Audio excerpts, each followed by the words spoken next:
Welcome to the Lifestyles Unlimited Real Estate Investor Radio Show, a real estate investment program.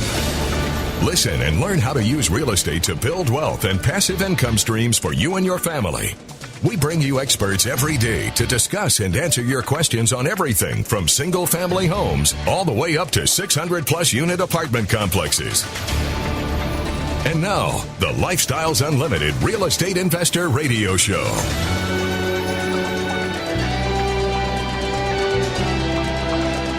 Welcome to the show.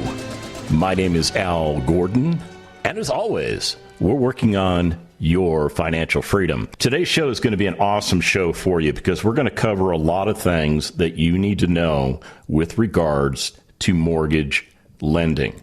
And I will tell you this up front.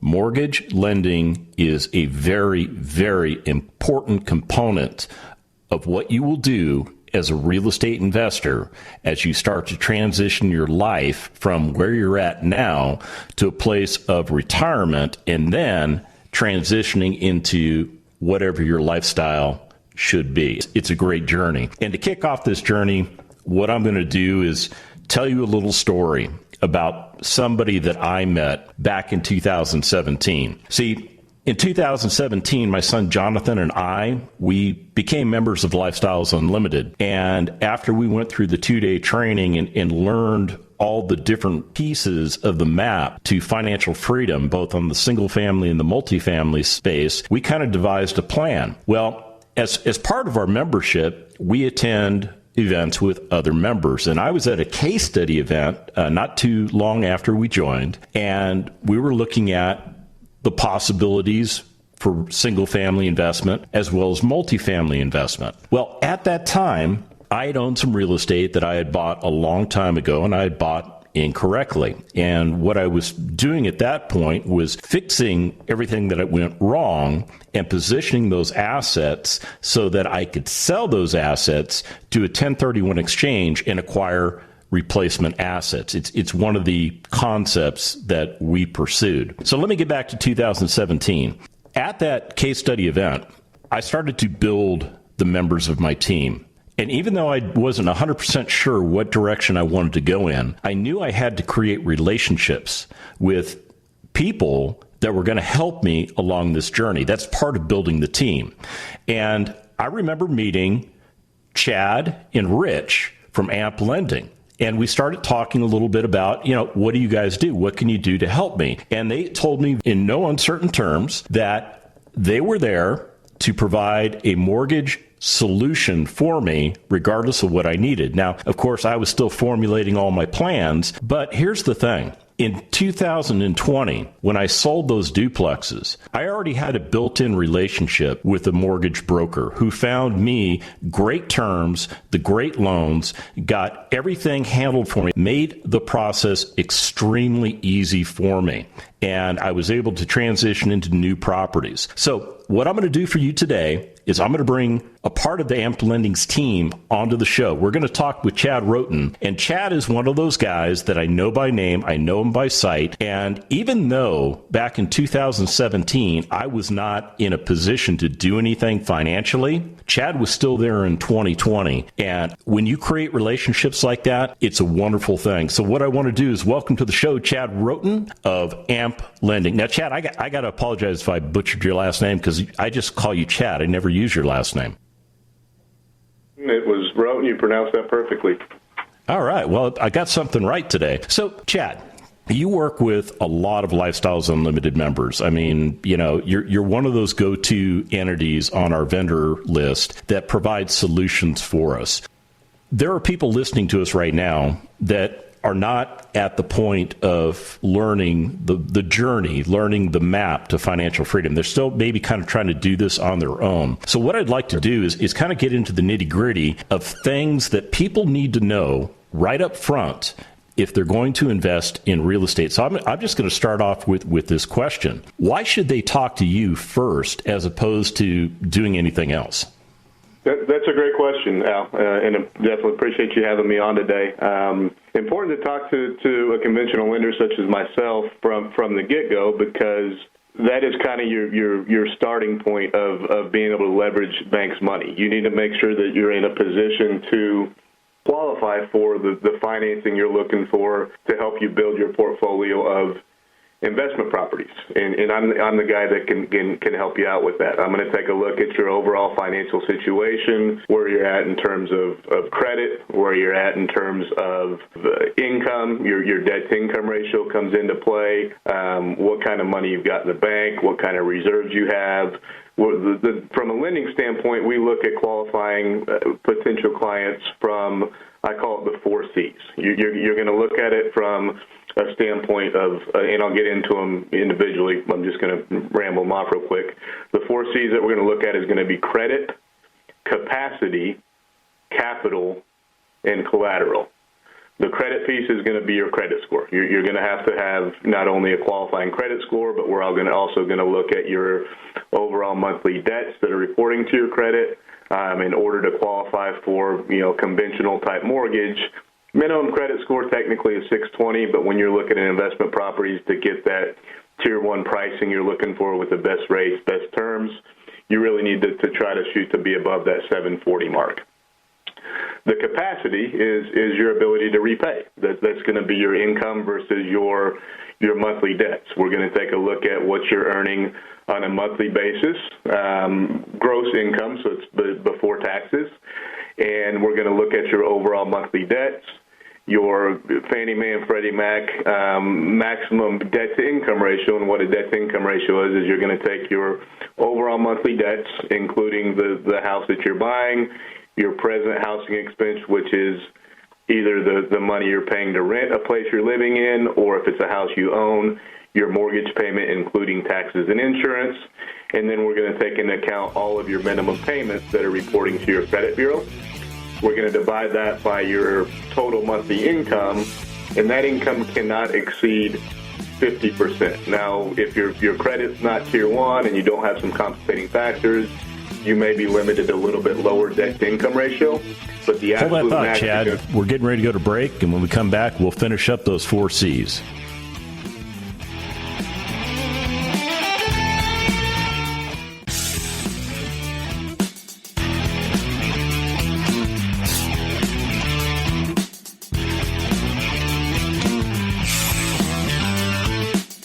Welcome back to the Lifestyles Unlimited Real Estate Investor Radio Show.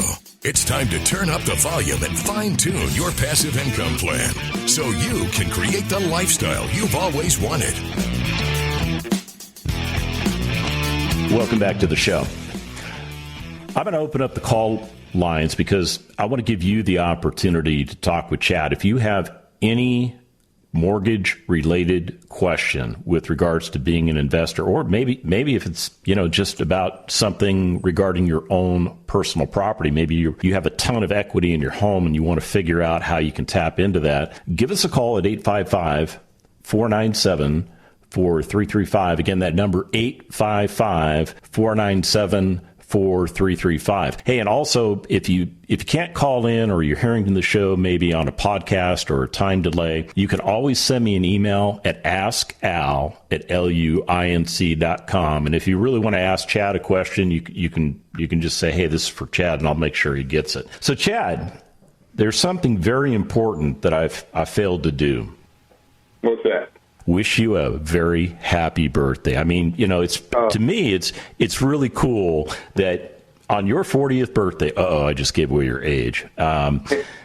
You're hanging out with me, you're being a part of the team, and you're helping to educate other people on things that they need to know so that they can change the direction of their lives. So you were talking about the 4 C's with regards to lending as an investor. Go ahead and pick it back up on the capacity thing, if you will. Yeah, so I was on capacity. Capacity is, and thanks again, Al, for having me on. I couldn't have asked for a better birthday present, so thanks again for having me on the air.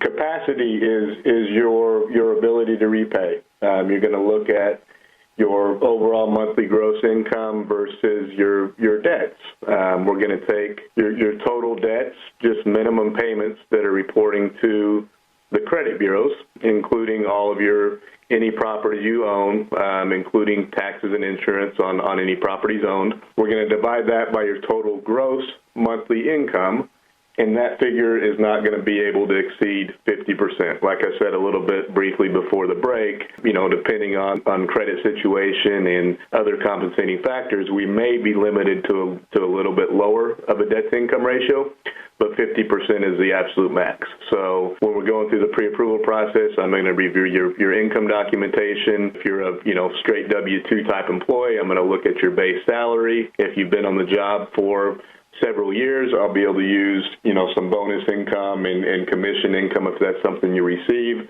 But typically anything in addition to your base salary, you're going to have a 2-year history of in order to use, and we're going to take essentially a 2-year average. That is the second C. Third C we're getting into is going to be capital.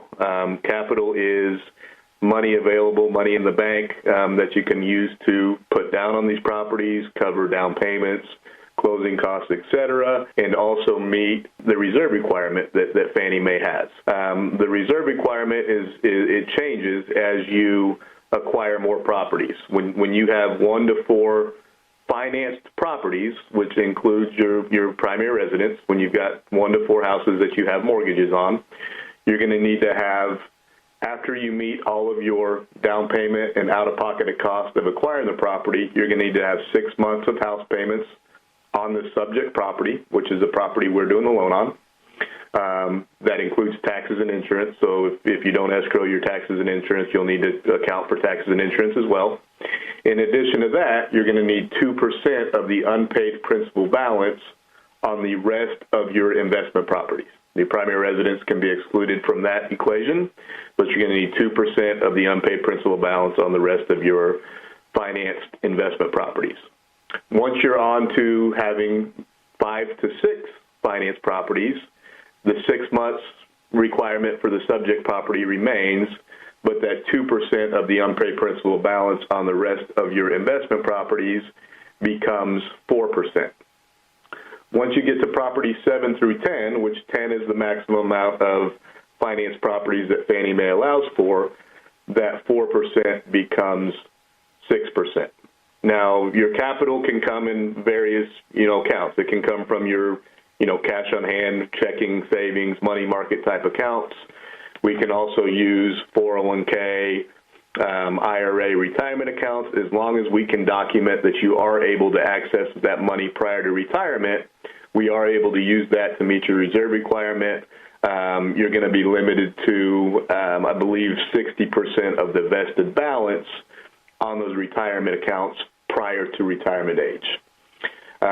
So that's really about it for capital. Collateral is the property itself. The property that you're buying, your loan amount is going to be based on the appraised value of the house.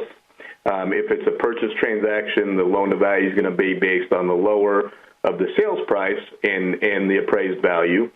In addition to meeting, looking at the value of the house, we're also going to have to, for conventional financing, make sure the house is in good enough shape to go conventional. What I mean by that is the house can't have a bunch of rehab that needs to be done to it. It can't have issues with foundation, can't have roof issues, really can't have anything major wrong with the house, cosmetic stuff. If it's got pink carpet in it, you just don't like the carpet, or, you need to paint the walls, that's okay. But there's, the house has to be in decent shape for conventional financing. If it's not, then it's going to be a property that you're going to go, hard money on first to finance the repairs, and then you're going to come back to a conventional lender to get in your long-term 30-year type note. Wow, that's a mouthful, Chad. But you make all that easy, right? I've said that probably 1,000 times. I've been through that, so it just comes out second nature. Yeah, I think the big takeaway is that you provide a great service to our members, and you're amongst a big pool of quality vendors that we have that provide these services. So I'm not saying that anybody has to go directly to AMP Lending. I'm just saying that AMP Lending is one of those resources that are available. And because I've used AMP Lending, I have that personal relationship with them, and I appreciate what they do, because they take all of that complicated stuff and then they shrink it down into something that's manageable and easy. So Let's talk a little bit about maybe deal flow. And we don't have a ton of time, so maybe we'll kick it off here and we'll pick it up in the next segment. But routinely, we have members of Lifestyles Unlimited that go out and find beat up properties that may have a value of, let's say, an after repair value of $170,000. But because the property's in bad condition, it's got a lot of deferred maintenance or whatever the issue is, that property can only trade for $100,000 in the marketplace. Is that something you could lend on at that point? Unfortunately, that would not be something, if it needs a ton of work, that's something that you would not go conventional financing on out the gate. But the good news is we've got lenders for that in the Lifestyles Network. It's a hard money lender. The hard money lender is going to lend you money for the repair budget.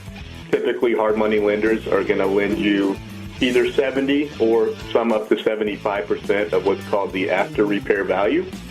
What the after repair value is you let the appraiser look at a house. You tell the appraiser, it's called a scope of work. Hold that thought, Chad. We're going to have to pick it up after the break, but we're going to get into that hard money relationship.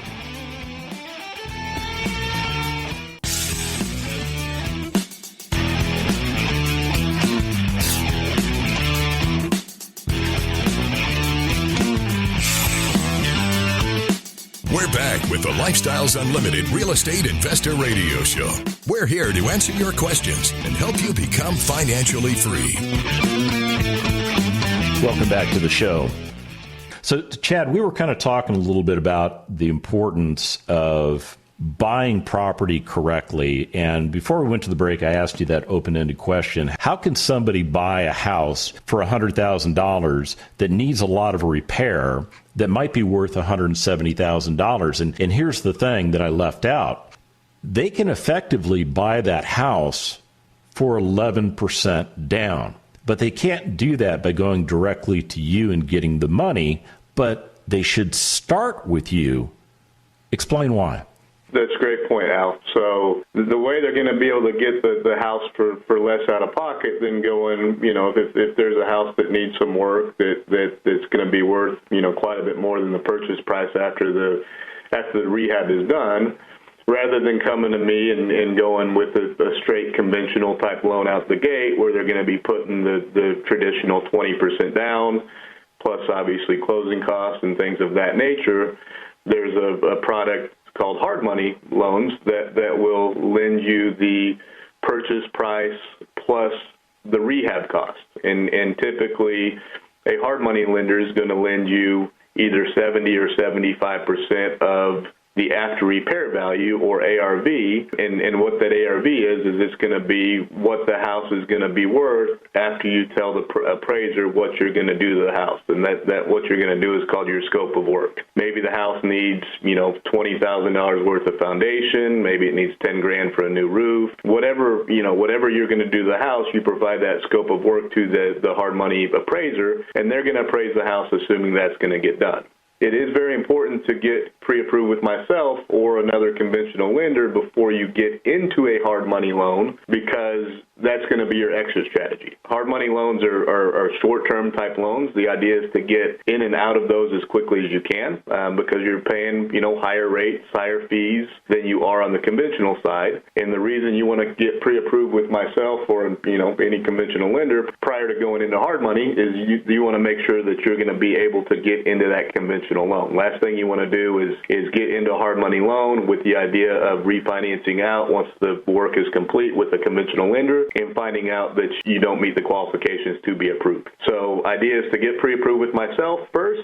With that pre-approval, any hard money lender in the Lifestyles Network will take my pre-approval letter and they'll lend you the hard money just with my pre-approval. In addition to that, with your permission, obviously, with the client's permission, I can share any loan application, any, income documentation, any bank statements, anything that's been sent to me with their permission, I can share with that hard money lender. That way it's as simple as that client replying to an email from me saying, hey, is it okay for me to share, this information with the hard money lender?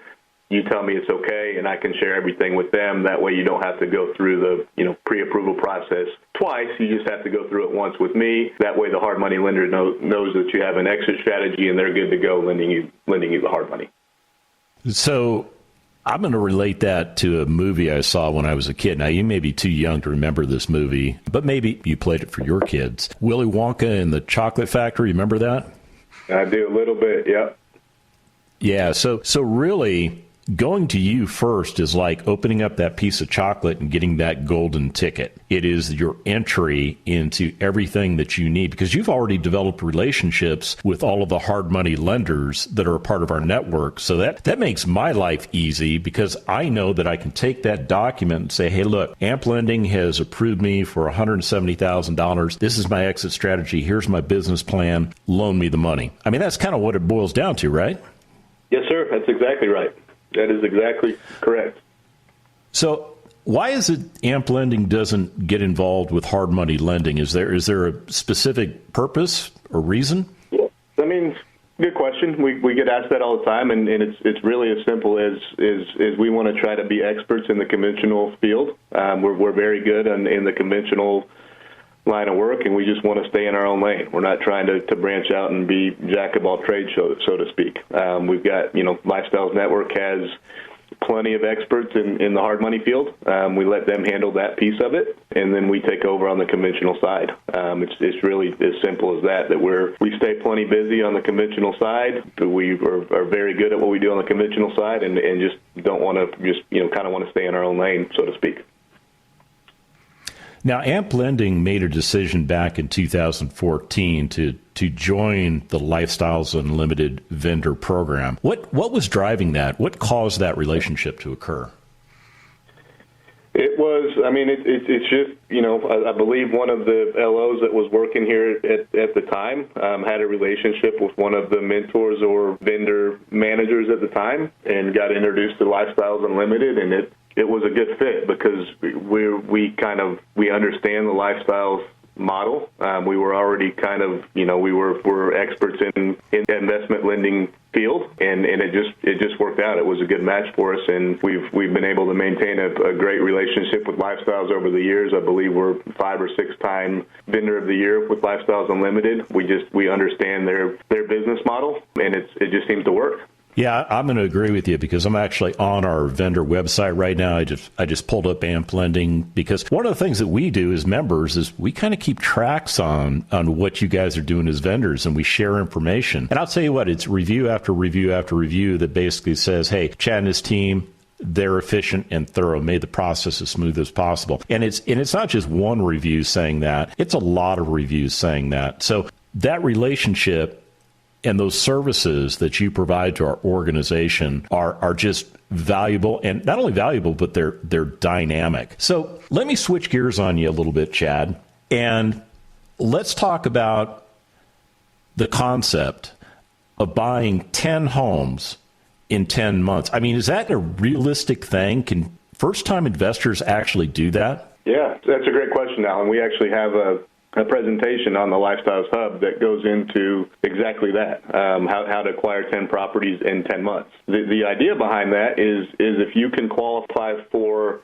your first investment property from a credit and income standpoint, you can qualify for all 10. And the reason behind that is if you qualify from a credit and like we talked about your capacity earlier, one of the 4 C's, your debt-to-income ratio, as long as you qualify for that first property, your debt-to-income ratio should be unchanged as you acquire more properties, or potentially could get even better because we're able to use the rental income of the properties acquired to offset the mortgage payments. So in other words, let's say you purchase a property that's, you've got a $150,000 loan on. Let's say that property is the mortgage payment, principal and interest, taxes and insurance is $1,000, and you have that property leased out for $1,500 a month. As soon as you have that property leased, I can take that lease agreement and I can use 75% of what that lease says that you're getting as income for you. So if we take $1,500, I've got a calculator on my phone because I can't do math in my head, times 75%, your rents that I can use is $1,125. So I'm actually in that situation. I've got $125 in surplus income. I can use that individual to qualify. Yeah, there's that music. Okay, well, stick around, Chad. We'll pick up the rest of that concept. But I'll tell you what, qualify once, buy 10 houses. That's a good thing. Stick around.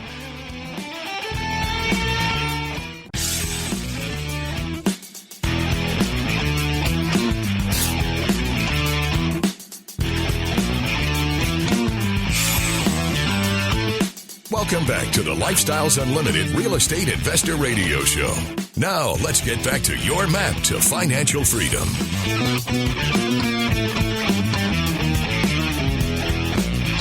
Welcome back to the show. Phone lines are open at 855-497-4335. Again, that number 855-497-4335. My special guest is Chad Roten with AMP Lending. AMP Lending has been a partner with Lifestyles Unlimited for about 7 years. When I say partner, I really mean relationships, because like all the vendors that become a part of our vendor program, it creates relationships between the investors and those that provide the necessary services. And Chad is one of those guys you want to create a relationship with, because he can help you understand the financial mechanisms, because he has to work within the confines of regulations. And as a result of that, he knows what right and wrong is, and he's well equipped to advise you. So much so that we were actually starting to talk about how do you invest in 10 properties, and you get that done in 10 months. And as we were going to break, Chad, I was thinking out loud because that's what I do.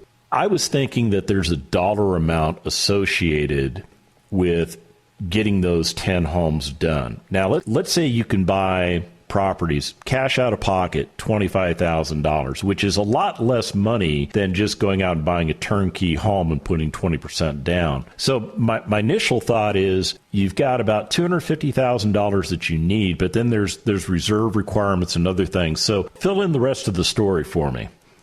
Yeah, no, that's a good question. So like we were talking about earlier, the idea of acquiring 10 properties in 10 months is you can qualify for one from credit and income standpoint. You can qualify for all 10 because what we talked about before, we can use the rental income to offset. At that point, you just got to worry about your reserve requirement, and that's something we've got to look at house by house. And the reserve requirement, as I mentioned before, changes as you acquire more properties. Once you get to 10 finance properties, that's going to have the strictest reserve requirement, which at that point, you're going to need 6 months of house payments, taxes and insurance included, on the subject property, which is the property that we're doing the loan on. And then in addition to that, you're going to need 6% of the unpaid principal balance on the rest of your financed investment properties. So just using your example, Al, let's say that we're going to buy 10 properties, or let's say you own a primary residence, so you're going to have room for 9 investment properties, $25,000 out of pocket each. So just to meet the out-of-pocket requirements, we're going to take $25,000 times 9. You're going to need $225,000 just for the out-of-pocket expense of acquiring these properties. In addition to that, once you're at let's say you've got your 9 properties, you're going into your 10th financed. Let's say that 10th financed property has a mortgage payment, including taxes and insurance, of $1,000 a month. You're going to need 6 times 1,000 to meet the reserve requirement of the subject property, which would be $6,000. You're going to need an additional 6% of the unpaid principal balance on the other 8 investment properties. We're excluding the primary residence from that calculation, but you're going to need 6% of the unpaid principal balance on the rest of your investment properties. Let's say each of those investment properties have a loan amount on them of $100,000, just to keep numbers simple. We can take $100,000 times 8 is $800,000 in unpaid principal balances, times 6%.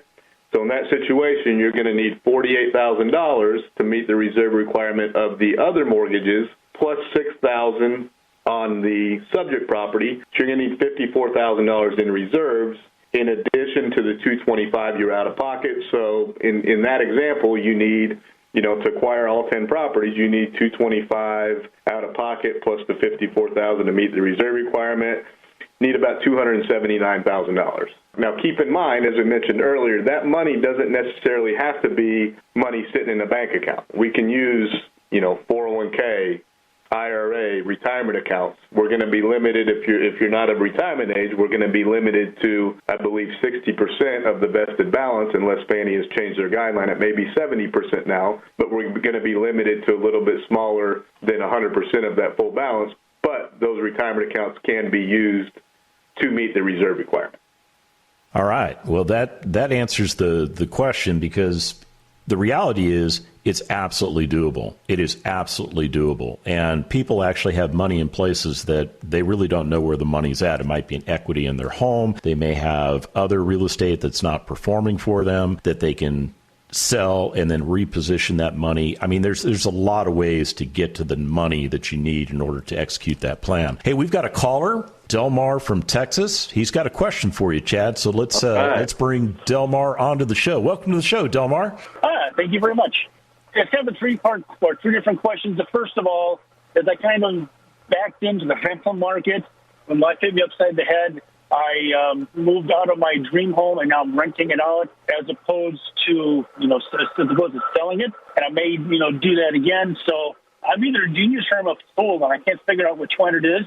Is it a really good idea to do conventional owner-occupied mortgages, live in them from 2 to 5 years, and then move out?